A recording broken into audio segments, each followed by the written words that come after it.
नमस्कार, city post के इस खास पेशकश में आपका स्वागत है। मैं हूं श्रीकांत प्रत्युष। मेरे साथ हैं आरजेडी के प्रवक्ता, बड़े नेता जो हमेशा आरजेडी का पक्ष रखते रहे हैं। आज खास दिन है क्योंकि उपचुनाव के नतीजे सामने आ चुके हैं और आरजेडी को सफलता मिली है 2 सीटों पर। इसका क्या मतलब है, कितने उत्साहित हैं आरजेडी के नेता, ये जानने की कोशिश करेंगे। आरजेडी जेडीयू की हार से ज़्यादा खुश है या अपनी जीत से? देखिए, हम लोकतंत्र में जनता के फैसले का, हम जनता ने जो जनादेश दिया है उसका हम उसको सैल्यूट करते हैं और ना हम ज़्यादा खुश हैं जीतने के बाद, ना हम इठलाते हैं और ना हम हारने के से घबराते हैं। जनता की यही ताकत है। ये उपचुनाव का नतीजा, ये संदेश है उन लोगों के लिए जो सत्ता में बैठ कर के अहंकार उनका 7वें आसमान पर था। जनता ने उनका अहंकार चकनाचूर कर दिया। यही जनता उनको लोकसभा चुनाव में अर्श पर पहुंचाई थी और इस उपचुनाव में फर्श पर पहुंचा दिया। तो जनता के जनादेश का अपमान करके जो सत्ता का मलाई खा रहे थे उसको जनता ने करारा तमाचा मारा और ये एक झांकी है। असली फिल्म 2020 का बाकी है। लेकिन 2 सीटों पर तो आपको आपके सहयोगी दलों ने ही हरा दिया, चुनाव मानकर चलिए।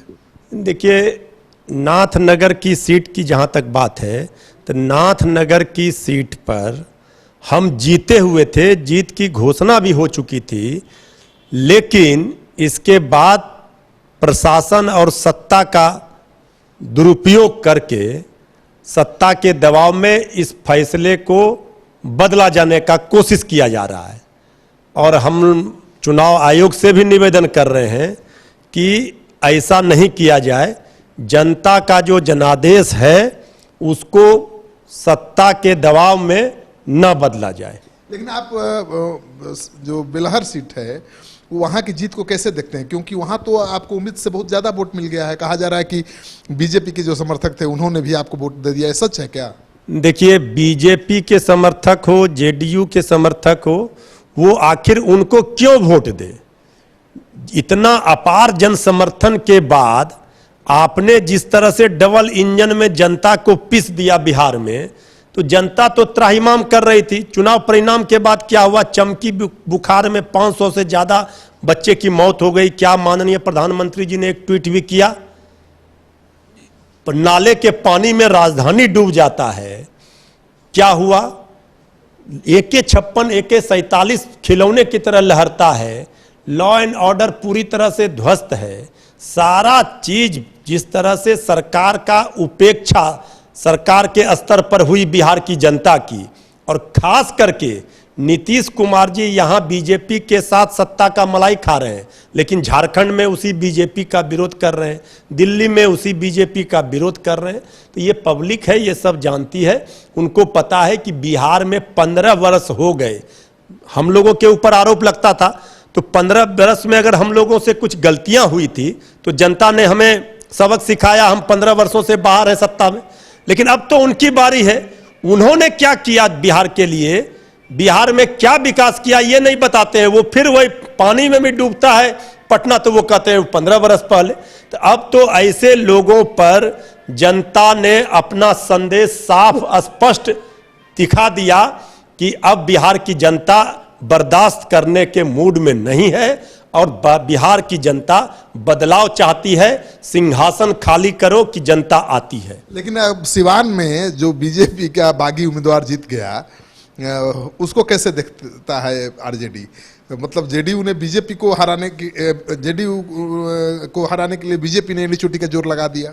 देखिए, भारतीय जनता पार्टी के अंदर खाने, हम लोग पहले भी कह रहे हैं कि ये जो लड़ाई चल रही है, ये अंदर खाने की लड़ाई स्पष्ट दिख रही है और बराबर बयानों से भी दिख रहा है। नीतीश कुमार जी को आंख दिखा रहे हैं बीजेपी के लोग। नीतीश कुमार जी के नेतृत्व पर अमित शाह जी ने मुहर भले लगा दिया हो, इसके बाद उपचुनाव का परिणाम के बाद अब अमित शाह जी भी सोचने पर बीजेपी मजबूर होंगे। और आप देखिएगा कल के बाद से भारतीय जनता पार्टी का पैतरा किस तरह से बदलता है। तो क्या नीतीश कुमार को अभी भी आप चाहेंगे कि वो आए महागठबंधन के साथ? देखिए, नीतीश कुमार जी अभी तो एनडीए में हैं और हमारे नेता तेजस्वी यादव जी ने बार बार कहा है कि अब दरवाजा बंद हो गया है। पहले वो एनडीए को छोड़ेंगे, इसके बाद अभी जब एनडीए में है और एक बार जनादेश का अपमान करके वो उधर गए हैं, हम लोगों ने उनको नहीं छोड़ा है, हम लोगों को वो छोड़कर गए हैं। तो नीतीश कुमार जी की स्थिति अब सांप छुछुंदर वाली है, ना वो घर के हैं ना, क्योंकि अभी नीतीश कुमार जी को केंद्र में भागीदारी नहीं मिली, इसके बाद उनका नाराजगी सामने आया। इसके बाद आए दिन जो माननीय प्रधानमंत्री जी के सबसे चहेते मंत्री हैं कैबिनेट में, आए दिन उनको आंख दिखाते हैं। बीजेपी का एक धड़ा पूरी तरह से उन पर हमलावर है। ये कैसा गठबंधन है?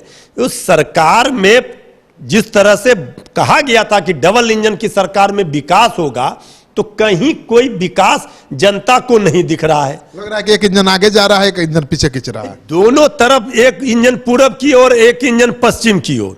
अब ये घोटाले की लंबी फहरिस्त है, हर जगह विभागों में घोटाला, ना कहीं कोई ट्विनिंग है, ना कहीं कोई। तो वो सब छोड़िए, ये बताइए कि इस जो नतीजा आया है, 2 सीट आप जीत गए 4 में से, तो क्या सबक लिया है और हौसला कितना बुलंद है? देखिए, हौसला हम लोगों का हारने के बाद भी बुलंद था। और हम लोग लोकसभा चुनाव में जो हम लोग कह रहे थे कि मतों का अपहरण हुआ है, जनता पूछ रही थी कि हमने वोट दिया था वो गया कहां। जनता ने वोट दिया था और हर जगह पर मुख्य विरोधी सेकंड नंबर पर हमारा गठबंधन था।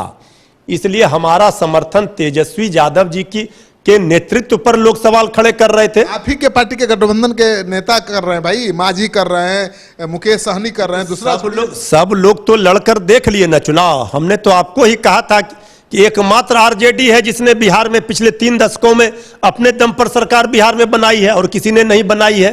और आज भी आरजेडी लड़ी तो अब सबको पता चल गया। नहीं, मुकेश सहनी कह रहे हैं कि 25,500 वोट लाए हम, इसलिए जेडीयू हारा, नहीं लाते तो आरजेडी हार। भाई तो इसलिए तो हम तो कह रहे हैं कि आखिर गठबंधन, महागठबंधन को फायदा हुआ। सहनी जी ने महागठबंधन को फायदा पहुंचाया। देखिए, धरातल फायदा पहुंचा रहे हैं तो ज्यादा सीट भी मांगेंगे ना। देखिए, ज्यादा सीट और कम सीट नहीं, हम लोग तो सबका सम्मान, हमारे पार्टी के नेता का, आदरणीय प्रसाद जी का, तेजस्वी यादव जी का उदारता और महानता तो लोग दिख रहा है ना। हम अपने गठबंधन सहयोगियों को पूरा सम्मान देते हैं, लोकसभा में दिया, इस बार भी हम कह रहे थे। लेकिन चारों परंपरागत सीट हमारी थी, तो इस पर हम लोग फ्रेंडली फाइट अगर हमारे सहयोगी ने किया तो हमको कोई नाराजगी नहीं है। लेकिन सहयोगियों को हकीकत समझनी पड़ेगी, क्योंकि जो लड़ाई है ऐसे लोगों से लड़ाई है। अगर आप इस लड़ाई को जीतते हैं, महाभारत की लड़ाई है, इसमें तेजस्वी यादव जी की स्वीकारिता और लोकप्रियता दिन प्रतिदिन बढ़ते जा रही है। 11 करोड़ जनता बिहार की तेजस्वी यादव जी को आशीर्वाद देने के लिए तैयार है। क्या नसीहत देंगे जीतन मांझी और मुकेश सहनी को? नहीं, कोई नसीहत नहीं देंगे। जीतन राम मांझी जी बड़े नेता हैं, हम लोगों के गार्जियन हैं। मुकेश सहनी जी हम लोगों के सहयोगी, ठीक है, उन्होंने अगर उनको लगा होगा तो उन्होंने उम्मीदवार उतारा। लोकतंत्र में सबको चुनाव लड़ने का, सबको अपनी पार्टी का विस्तार करने का अधिकार है। ये उपचुनाव था, लेकिन हम लोग 2020 के लिए मजबूती के साथ इंटैक्ट होकर महागठबंधन को और सब लोग मजबूत करेंगे और एनडीए ताश की पत्ते की तरफ बिखर जाएगा। शिवानंद तिवारी इतने सीनियर नेता थे, उन्होंने संन्यास ले लिया जी, आप कह रहे हैं कि सब कुछ ठीक है? देखिए, आदरणीय शिवानंद तिवारी जी बहुत सीनियर लीडर हैं, पुराने समाजवादी नेता रहे हैं। और शिवानंद तिवारी जी पहले भी संन्यास लिए थे, उसके बावजूद वो राष्ट्रीय जनता दल में राष्ट्रीय उपाध्यक्ष के पद पर थे। उन्होंने पार्टी नहीं छोड़ी है। उन्होंने कहा है कि मन से थकान महसूस हो रहा है, छुट्टी पर गए हैं। तन से नहीं, मन से मतलब वो दुखी है। नहीं, दुखी अगर है तो ये तो बड़े नेता पर हम कोई टिप्पणी नहीं कर सकते, बहुत सीनियर लीडर है। हमारा नेतृत्व, हमारा पार्टी नेतृत्व इस मामले को नाराजगी मायने रखती है कि नहीं? शिवानंद तिवारी जी का नाराजगी की बात अभी सामने नहीं आई है।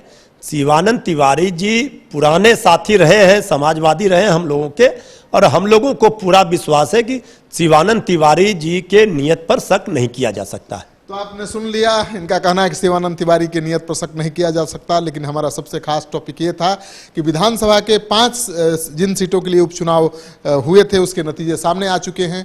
आरजेडी को बहुत कामयाबी मिली है। 4 में से 2 सीटें वो जीतने में कामयाब रही है।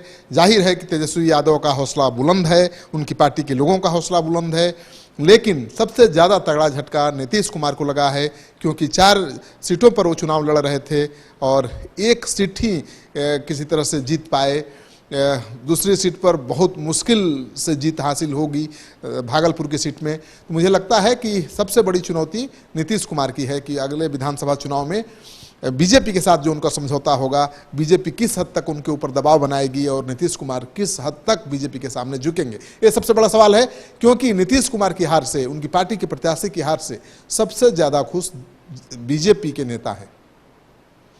आपको ये कार्यक्रम अच्छा लगे तो दोस्तों के साथ इस वीडियो को खूब शेयर करिए। अगर आपने अब तक हमारा चैनल सब्सक्राइब नहीं किया तो कर लीजिए। आपका सहयोग समर्थन लगातार मिल रहा है, इसके लिए बहुत बहुत आभार, धन्यवाद।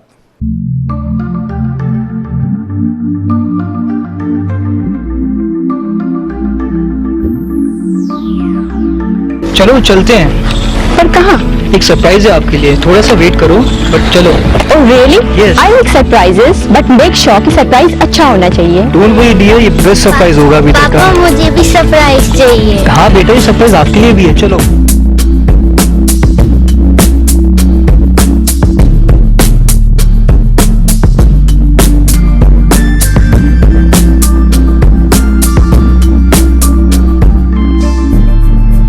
बताओ कैसा लग रहा है? It's so beautiful, amazing. By the way, किसका घर है? ये हमारा घर है, हमारे सपनों का घर है। वाह, हमारे सपनों का घर है। पर क्या हम इसे अफोर्ड कर पाएंगे? Hello sir, hello ma'am. Panorama township की यही खासियत है कि ये बिल्कुल ही अफोर्डेबल है। इसके साथ साथ यहाँ मेट्रो सिटी की तरह सारी अमेनिटीज भी हैं, जैसे कि parking space, temple, club house and many more. सबका सपना घर हो अपना। पैनोरमा।